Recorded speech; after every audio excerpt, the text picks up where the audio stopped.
Before the gods of Olympus, there was chaos. From this void came Gaia, the earth, the eternal mother of all life, and with her rose Uranus, the sky, arching over her like a vault of stars. Together they birthed the first beings, the Titans, mighty and ancient. But Uranus, fearing their strength, imprisoned them deep within Gaia. Her grief became rage, so she forged a sickle and gave it to her son Cronus.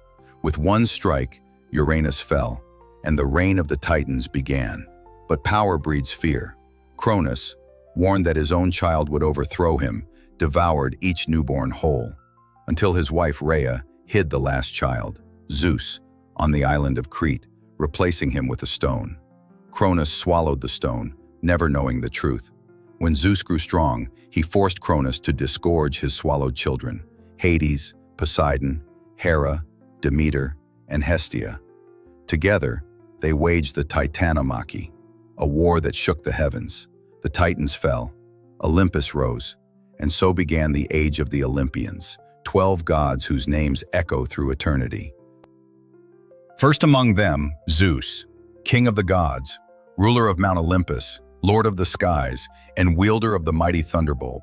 From his golden throne above the clouds, Zeus commanded both gods and mortals alike. His symbols, the lightning bolt, the eagle, and the scepter, struck awe and fear into every heart. Make it rain, call the sun, summon snow. Zeus could do it all. His thunderbolt, forged by the Cyclopes, was the most feared weapon in existence. When Zeus grew angry, storms raged, thunder roared, and lightning shattered the heavens.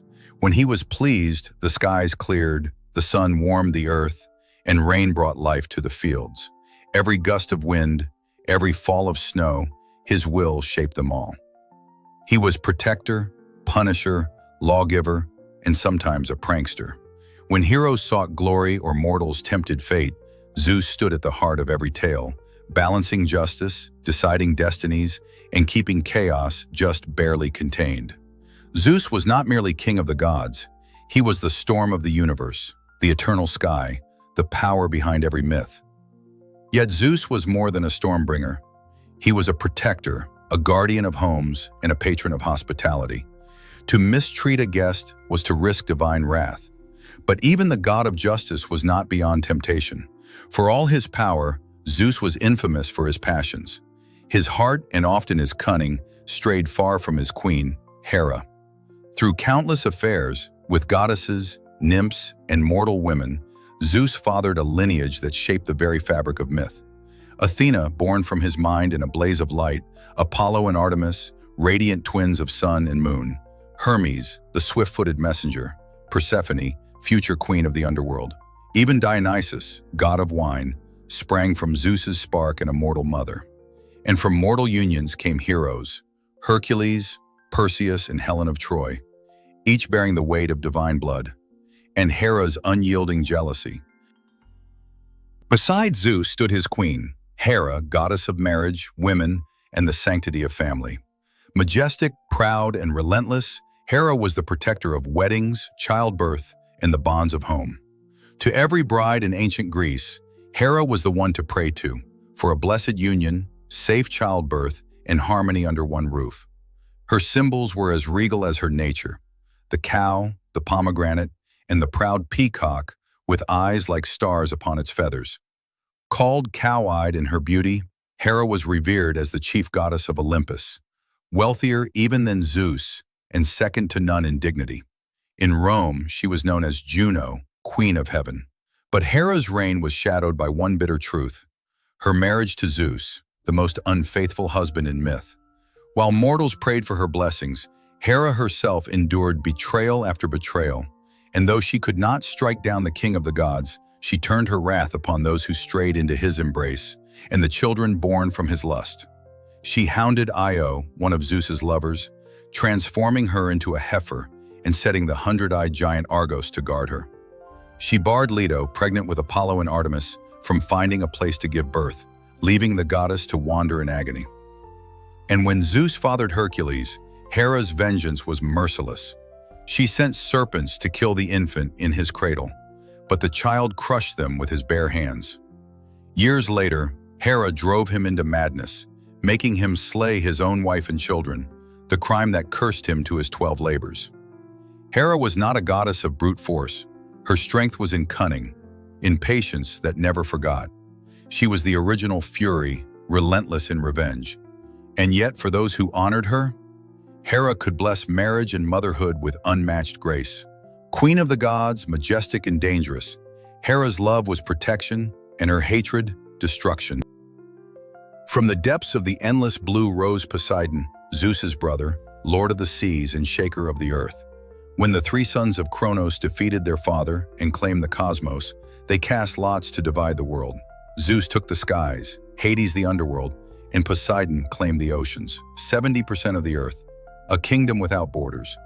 Not a bad deal for a god who loved power as deep as the abyss itself. Poseidon's weapon was his trident, a three-pronged spear forged by the Cyclopes, a divine multi-tool of destruction and creation. With a single strike, he could stir hurricanes, summon tsunamis, split mountains, or drown entire fleets. Angered, he could shatter the earth with earthquakes, earning him the name Earthshaker. But the trident was not just for wrath. It could also bring forth springs, rivers, and islands, shaping coastlines and sustaining life. To mortals, Poseidon was both savior and scourge. Sailors prayed to him for calm waters and safe passage, for his favor meant life, but his fury meant death in the black depths. Those who crossed him learned terror beyond imagining. Pride ran deep in Poseidon's veins, as vast as his seas. When the city of Athens chose Athena over him as their patron, his vengeance was swift. He flooded their plains in rage, and his grudges were legendary, shaping myths for ages to come. In Crete, King Minos once promised to sacrifice a white bull in Poseidon's honor. When he broke that vow, Poseidon did not punish Minos.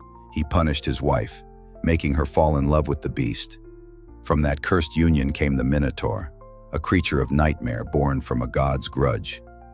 Though he held a throne on Olympus, Poseidon's true home lay beneath the waves, in a palace of coral and gems, guarded by sea nymphs and creatures of the deep. There he ruled with his queen, Aphrodite, a sea goddess. They had many children, including Triton, a merman prince who carried his father's conch shell. But like Zeus, Poseidon was no stranger to wandering desires. His lovers, both mortal and divine, bore him countless offspring, heroes, monsters, and everything in between. And Poseidon's dominion reached beyond the sea. He was also lord of horses, the god who gave mankind the first steed. His power spanned oceans, earthquakes, and beasts of land and water alike. In Rome they called him Neptune, but by any name, he was the storm given form, the deep made god. Far beneath the living world lay a silent kingdom, the realm of shadows, and upon its throne sat Hades, eldest of the three brothers who defeated Kronos. While Zeus claimed the skies and Poseidon the seas, Hades drew the lot no one envied, the underworld. Not hell, not a place of fiery punishment, but the vast and inevitable land of the dead. To mortals, his name inspired fear. Yet Hades was no villain. Stern, unyielding, and incorruptible, he was the keeper of balance between life and death. Unlike his thunderous brother Zeus or tempestuous Poseidon, Hades did not hunger for worship or glory. He ruled in silence, ensuring that what had died stayed dead. He did not torment souls, he judged none. His realm, called Erebos, was a place of order, where every spirit had its place.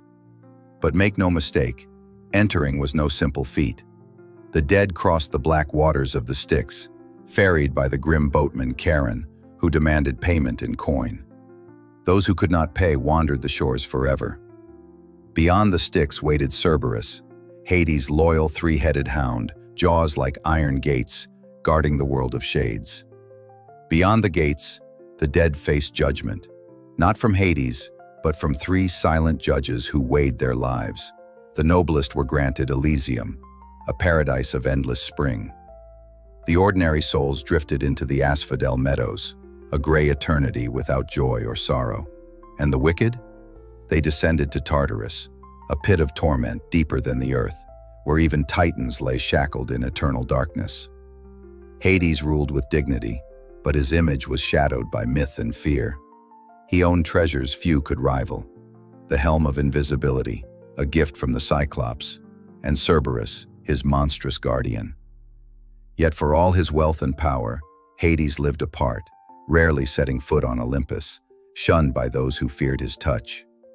And then came the tale that would forever bind his name to sorrow: the taking of Persephone. She was the daughter of Demeter, goddess of the harvest, a maiden of spring. Hades saw her and desired her for his queen. From the earth he rose, seizing her in his obsidian chariot, and vanished into the depths. When Persephone vanished, Demeter's grief froze the world into famine and winter. Only a bargain with Zeus restored balance. Persephone would return each spring to her mother, and descend each autumn to her dark throne. And so the cycle of life and death was written into the turning of the seasons: spring for joy, winter for loss. Hades was no devil, no fiery tormentor. He was the silent judge, the unyielding law, the god who kept the world in balance. A king not of chaos but of order. And though his realm was dark, his love for Persephone brought a strange beauty to the underworld. For even in death, the seeds of life endure. If ever there was a goddess to thank for your morning bread, it would be Demeter. Daughter of the Titans Kronos and Rhea, sister to Zeus, Poseidon, and Hades, she was the goddess of agriculture, grain, and the harvest, the great nourisher of mankind. Where Demeter walked, fields turned green, crops flourished, and orchards bore fruit. She was the reason mortals traded hunting spears for plows, and why civilization grew from the soil. Demeter was among the 12 Olympians, yet her heart was far from war or thunder. She was gentle, nurturing, and protective. In Rome she was called Ceres, and her gift to mankind, the grain, became the foundation of civilization itself. Her symbols were the golden sheaf of wheat, the torch of her endless search, and the very seasons we live by. Demeter was the gentle power behind every harvest, the silent promise that even in death, life will return. From the very mind of Zeus sprang Athena, the revered goddess of wisdom, strategic warfare, and the arts. Her genesis was singular in all the annals of Olympus. When Zeus received a dire prophecy that the child of Metis, the titaness of wisdom and deep counsel, would surpass him and potentially usurp his throne, he acted swiftly. In a bid to prevent this fate, he swallowed Metis whole, even as she bore their child. Yet the seed of destiny cannot be so easily destroyed. In time, Zeus was stricken with a rending pain, a splitting agony in his head that no godly salve could ease. Summoning the swiftest of immortals, he commanded his skull to be cleft with an axe. From the wound emerged Athena in a blaze of divine light, fully armed in gleaming bronze, her spear raised high, her shield emblazoned with the Gorgon's head, and her war cry resounding across the heavens. From the moment of her birth, she embodied both intellect and might, wisdom forged into the tempered steel of resolve. Unlike her half-brother Ares, whose nature was to revel in the chaos of battle, Athena was the very embodiment of disciplined strategy. She waged the intelligent side of war, the art of achieving victory through foresight, cunning, and precision, securing triumph with minimal loss of life. Her counsel was sought by gods and mortals alike. She was the steadfast mentor to heroes: Perseus in his quest against Medusa, Heracles in his labors, and Odysseus, whose safe return to Ithaca was guided by her unwavering aid. Athena's wisdom was not limited to the battlefield. She was the patroness of crafts, especially weaving, and a guardian of cities. Her contest with Poseidon for the patronage of a new city was one of her most enduring legends. Poseidon, with his trident, struck the earth, summoning a saltwater spring. Athena, with serene confidence, planted the first olive tree, gift of sustenance, oil, and wood. The people chose her boon, and the city was named Athens in her honor. The Parthenon, whose very name derives from Parthenos, the virgin, rose on the Acropolis as a monument to her purity, power, and guardianship. Her sacred symbols were the owl, emblem of keen sight and truth, the spear and shield, representing mastery in war, and the olive tree, symbol of peace and enduring prosperity. To invoke Athena was to seek not brute force, but enlightened strength, the triumph of intellect over impulse, of order over chaos. In every age, where wisdom triumphed over fury and reason steered the hand of power, the presence of Athena could be felt, silent, steadfast, and eternal. The radiant Apollo, son of Zeus and the Titaness Leto, was born beneath the clear skies of the sacred island of Delos, alongside his twin sister Artemis. From the moment of his birth, he was the embodiment of divine grace and power, god of the sun and light, archery and music, poetry and art, prophecy and knowledge, healing and disease. Considered by many the most quintessentially Greek of all the Olympians, Apollo's influence touched every sphere of mortal and divine life. In his hands, the lyre sang with such beauty it could soothe the hearts of gods and mortals alike, bringing harmony to both feast and battlefield. In his grip, the bow was no less potent, its arrows swift as truth, its aim unerring. Apollo's domain extended over the arts and sciences, his inspiration guiding poets and musicians, sculptors and scholars. His presence was a beacon of clarity and order, dispelling the shadows of ignorance with the steady light of reason. Yet it was as the god of prophecy that his renown reached its zenith. Soon after his birth, Apollo journeyed to Mount Parnassus, where he slew the great serpent Python, guardian of the old prophetic traditions.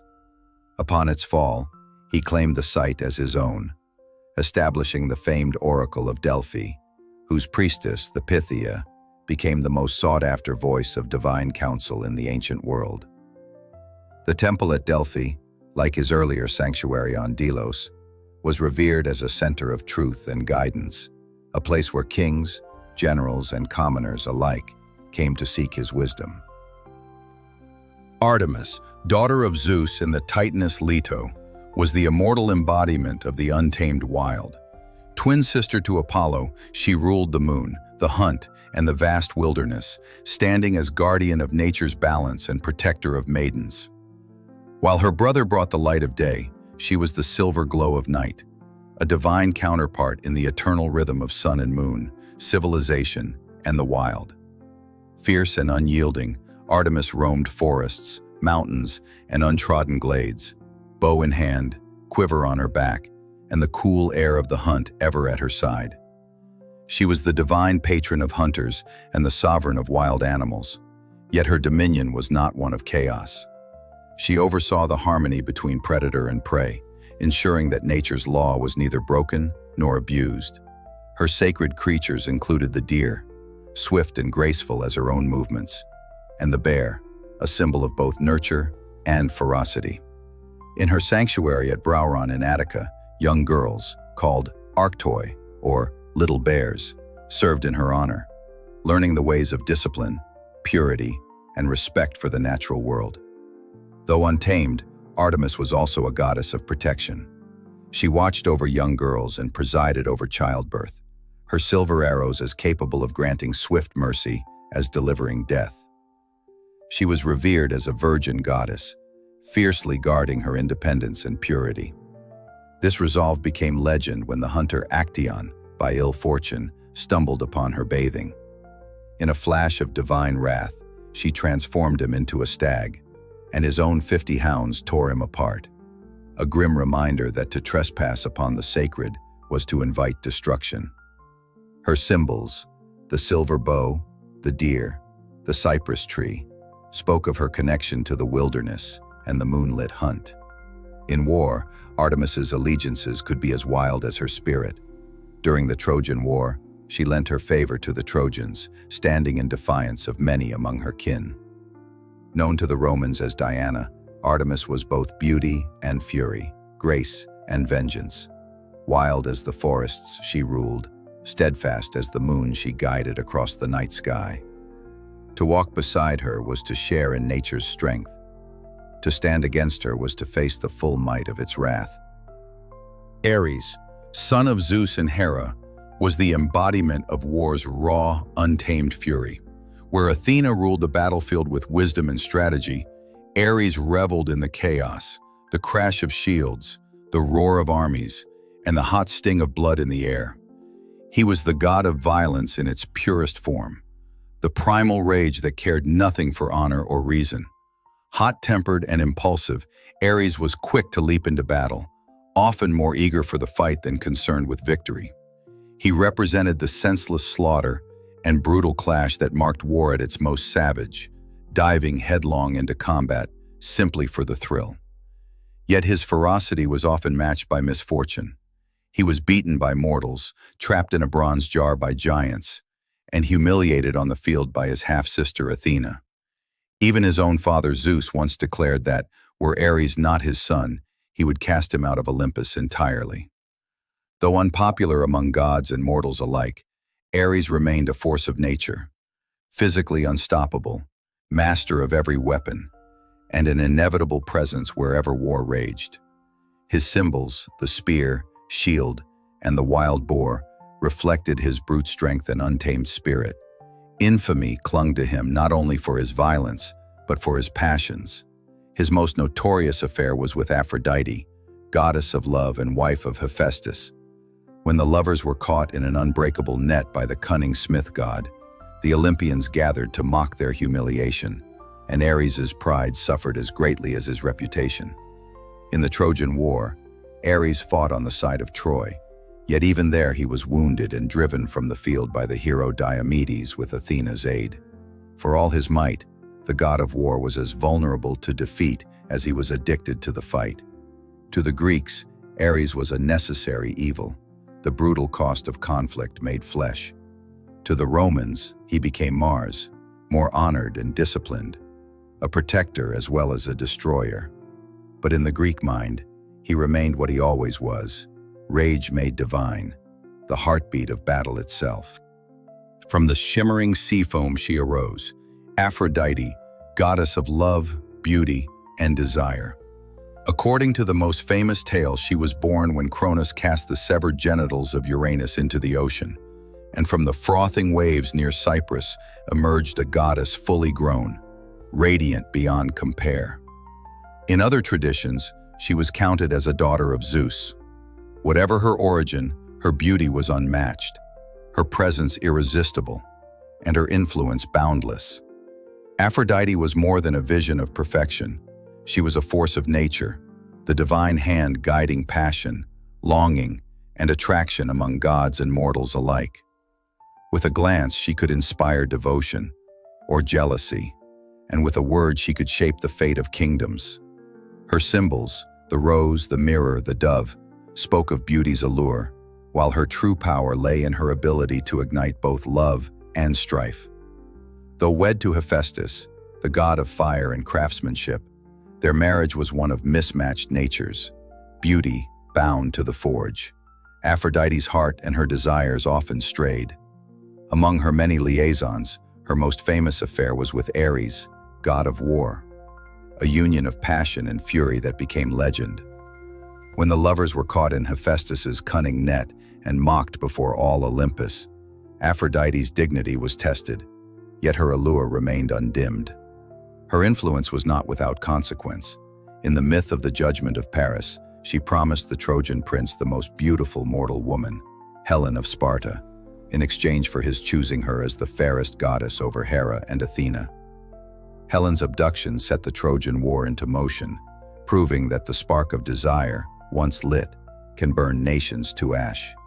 To the Greeks, Aphrodite embodied the double-edged nature of beauty and love, capable of creating joy as easily as she could unleash ruin. To the Romans, she was Venus, mother of Aeneas and ancestor of Rome's founders, a figure of both passion and destiny. Yet in every tale, she remained what she was from the beginning, the foam-born goddess whose charm could move the heavens and whose will could topple kings. Hephaistos, god of fire, the forge, and master craftsmanship, was proof that genius can rise from rejection. In one tale, he was born solely of Hera, conceived without Zeus, in a fit of divine rivalry after Zeus birthed Athena without her. Yet at his birth he was lame, perhaps with a club foot, and deemed unworthy of Olympus. Hera, shamed by his deformity, cast her infant son from the heights of the gods, sending him plummeting into the sea. There, the sea nymph Thetis found and raised him in her watery hall, where he learned the secrets of metalworking and invention. From these humble and bitter beginnings, Hephaistos became the greatest smith the world had ever known. His hands wrought marvels that none could rival: palaces for the Olympians, the magnificent shield and armor of Achilles, and countless wonders of gold, bronze, and precious stone. When at last he returned to Olympus, it was not in chains of shame, but bearing a gift, a golden throne of breathtaking beauty for Hera. Yet beauty can conceal vengeance. The throne was enchanted to bind its sitter fast. Hera found herself trapped, and only Hephaistos could release her. Zeus begged for his mercy, and Hephaistos bargained: freedom for Aphrodite's hand in marriage. The king of gods agreed, and so the fairest goddess was wed to the ugliest of gods, a pairing that stirred both envy and scandal. Known as Vulcan to the Romans, Hephaistos was symbolized by the hammer and anvil, the eternal emblems of the craftsman's art. Though scarred in form, his creations shone with divine perfection, proving that true power is not in beauty of body, but in mastery of mind and skill. Among all the Olympians, he was the one who turned fire into glory, metal into myth, and exile into immortality. Dionysos, god of wine, revelry, and divine ecstasy, was the living embodiment of joy unchained and madness unleashed. His rites could shatter the chains of reason, blurring the lines between order and chaos, sanity and divine frenzy. To follow him was to taste freedom, or lose oneself entirely in the whirl of passion and intoxication. Born of a mortal mother, Semele, princess of Thebes and daughter of the goddess Harmonia, Dionysus was unique among the Olympians. His father was none other than Zeus, king of the gods. Hera, ever jealous and vengeful, struck Semele down with a bolt of lightning before her child could be born. Yet Zeus, unwilling to see his son perish, rescued the unborn god, sewing him into his own thigh until the time came for him to emerge into the world. Thus Dionysus was called the twice-born. Though immortal, Dionysus bore a mortal's blood, making him a bridge between the human and the divine. This dual nature brought him close to mortals in a way few gods could match, and it made him one of the most beloved deities in Greece. His domain stretched beyond the vineyards and the cups of wine. He ruled over the release of inhibitions, the breaking of boundaries, and the wild abandon of the soul. His companions were as strange and wondrous as his rites. Frenzied women called maenads, whose ecstatic dances could turn to violence in an instant, and half-goat satyrs, the embodiment of lust and mischief. Together they roamed the countryside in processions filled with music, laughter, and intoxication. These gatherings were more than mere revels. They were sacred acts that celebrated life, death, and rebirth, mirroring the cycles of the vine itself. Known as Bacchus to the Romans, his symbols included the grapevine, the ivy wreath, and the wine cup. His cult spread far and wide, often clashing with the forces of order and restraint, for Dionysus did not merely offer pleasure, he demanded surrender. In his presence, kings had fallen, cities had burned, and the proud had been brought low, all in the name of a god whose gifts were both bliss and madness.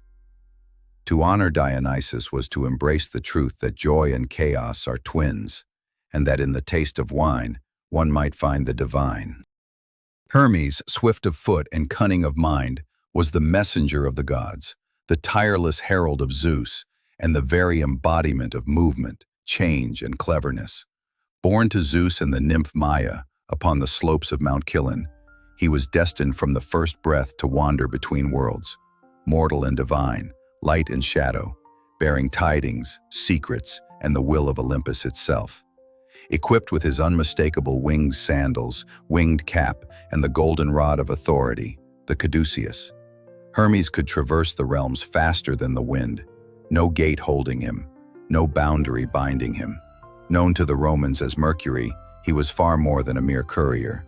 He was the patron of travelers, merchants, athletes, heralds, and even thieves, guiding honest traders and cunning rogues alike along their journeys. To travelers, he was the divine protector. To the shrewd and resourceful, he was a god who admired wit as much as virtue. From his earliest days, Hermes revealed a boundless appetite for invention and mischief. As a mere infant, he famously stole the sacred cattle of Apollo, hiding them with such clever trickery that even the sun god was impressed. When ordered by Zeus to return them, Hermes offered Apollo the first lyre, an instrument he himself had devised from a tortoise shell, as recompense, sealing a friendship that endured.